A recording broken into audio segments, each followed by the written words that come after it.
¿Los católicos tenemos derecho a la comunión? Sí, los católicos, el bautizado tiene derecho a la comunión, pero no es un derecho automático, ¿no?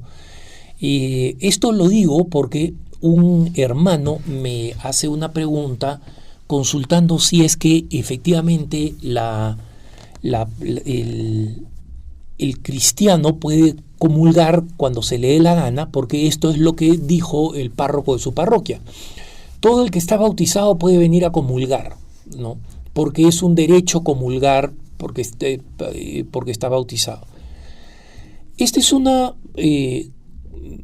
confusión ignorante en el mejor de los casos, o en el peor es una aberración de un sacerdote que no sabe predicar el valor de la Eucaristía. Y miren, hermanos, yo amo a los sacerdotes, son los proveedores de los sacramentos de salvación que nos permiten ir al cielo. O sea que, digamos, si algo tengo es un profundo respeto por ellos y por el servicio que realizan, ¿no? Pero es importante reconocer que ellos no pueden reclamar cosas que son mentira, ¿no? Entonces, desde ese punto de vista, este sacerdote se está olvidando de una enseñanza fundamental en la Iglesia, que no solamente es una enseñanza fundamental en la Iglesia, sino en una señal, una realidad de sentido común, ¿no? Nosotros, por ejemplo, decimos que una persona a los 18 años, en la mayoría de los países, tiene derecho a conducir, ¿no? A conducir un vehículo, y ese derecho es real. Pero eso no significa que esta persona con este derecho tenga que cumplir con determinados requisitos. Y esos requisitos son, primero, estar físicamente capacitados para conducir. Una persona que tiene alguna limitación física o alguna diferencia física que no le permite conducir, no puede conducir. ¿Por qué? Por el bien común, porque sería un peligro para los demás, ¿no?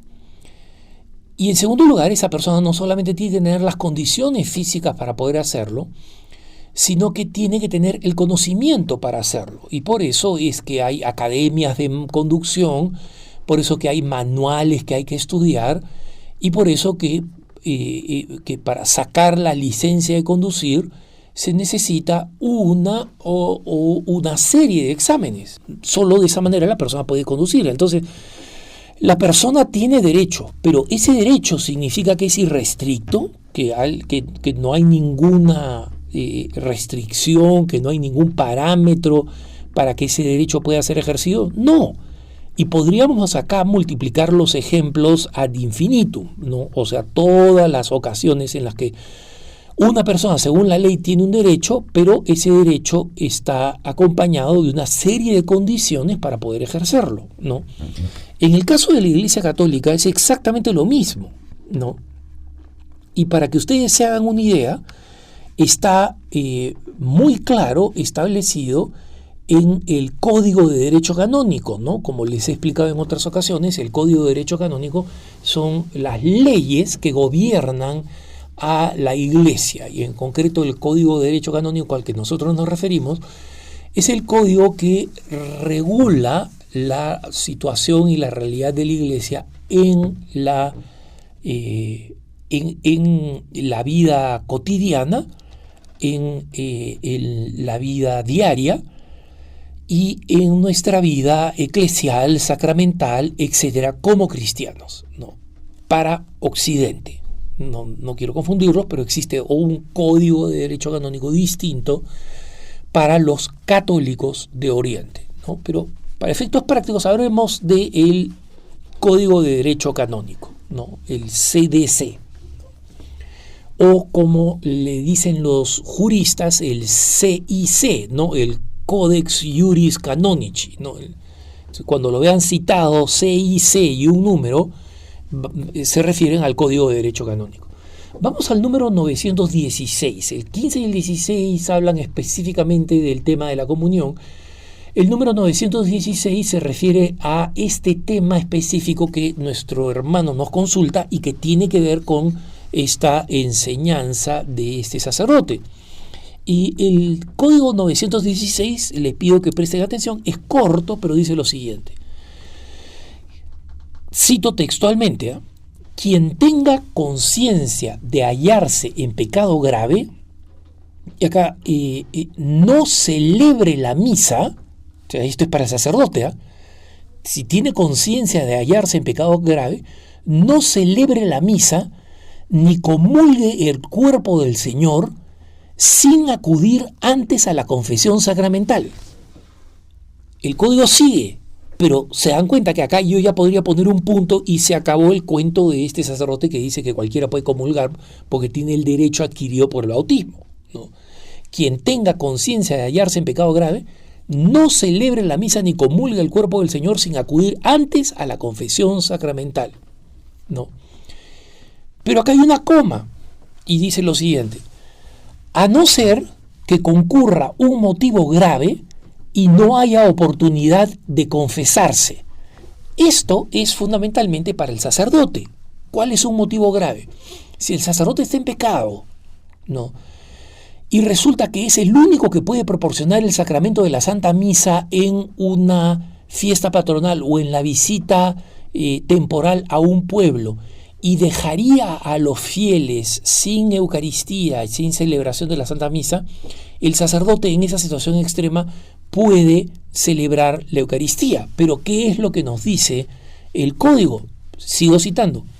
Y en este caso, tenga presente que está obligado a hacer un acto de contrición perfecta que incluye el propósito de confesarse cuanto antes, ¿no?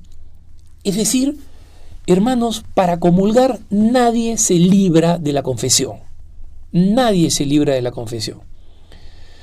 Como decía un arzobispo, es curioso ver en los templos cómo hay ministros extraordinarios de la comunión, porque no alcanzan las manos para darle la comunión a la gente, y no hay ministros extraordinarios de la confesión, y sin embargo, con los poquitos confesores que hay, que son solamente los sacerdotes, la gente no se confiesa. ¿Dónde están las largas líneas en el confesionario que vemos en cambio en la comunión? Entonces, es muy sencillo. O simplemente nosotros formamos parte del pueblo que Dios había soñado, el pueblo fiel que va a ser perfecto y que no va a tener mácula alguna y que se va a poder acercar con dignidad absoluta a recibir el cuerpo y sangre de Cristo. Opción 1, poco creíble, ¿no es cierto? Basta con ver cómo está nuestro mundo. O número 2, la gente se va a comulgar como si fuera a comer una galleta. Y en consecuencia el sacerdote debería prevenir de lo contrario, de estar dignamente preparados para recibir la comunión, dignamente preparados. Entonces, solamente en esa medida en que están dignamente preparados, en esa medida nosotros podemos hacer algo que sea realmente digno, insisto en la palabra, de recibir el cuerpo de Cristo, ¿no? Porque he escuchado otros argumentos diciendo, bueno, nadie es digno de recibir el cuerpo de Cristo, lo cual es verdad, nadie es digno. Entonces, si nadie es digno, pues todos pueden comulgar, porque todos son indignos, ¿no? Esa es una tontera. La indignidad no tiene nada que ver con la conciencia del pecado. Si yo tengo conciencia de haber cometido un pecado grave, no puedo comulgar. Si no tengo conciencia, si la he confesado, si estoy libre de pecado, voy a comulgar. Voy a ser siempre indigno, pero he cumplido con la condición que el amor de Dios ha establecido. Por supuesto que acercarse a recibir la comunión siempre es un acto de indignidad, pero eso es lo que Dios ha querido. Esa es la oportunidad que Jesús nos ha dado, pero nos ha dado cumpliendo determinados requisitos que están claramente establecidos en el Código de Derecho Canónico. Entonces, hermanito, a tu sacerdote aclárale que lea el Código 916, ¿no? Y si no lo conoce, lo encuentras en internet, busca Código de Derecho Canónico 616 y 916, busca simplemente el código lo vas a encontrar e imprímeselo. Y dile, padre, le tengo un regalito. Y si el padre pues tiene mal humor, entonces regálaselo con un chocolate, ¿no? Envolviendo el chocolate, para que cuando lo desenvuelva, por lo menos lea el código.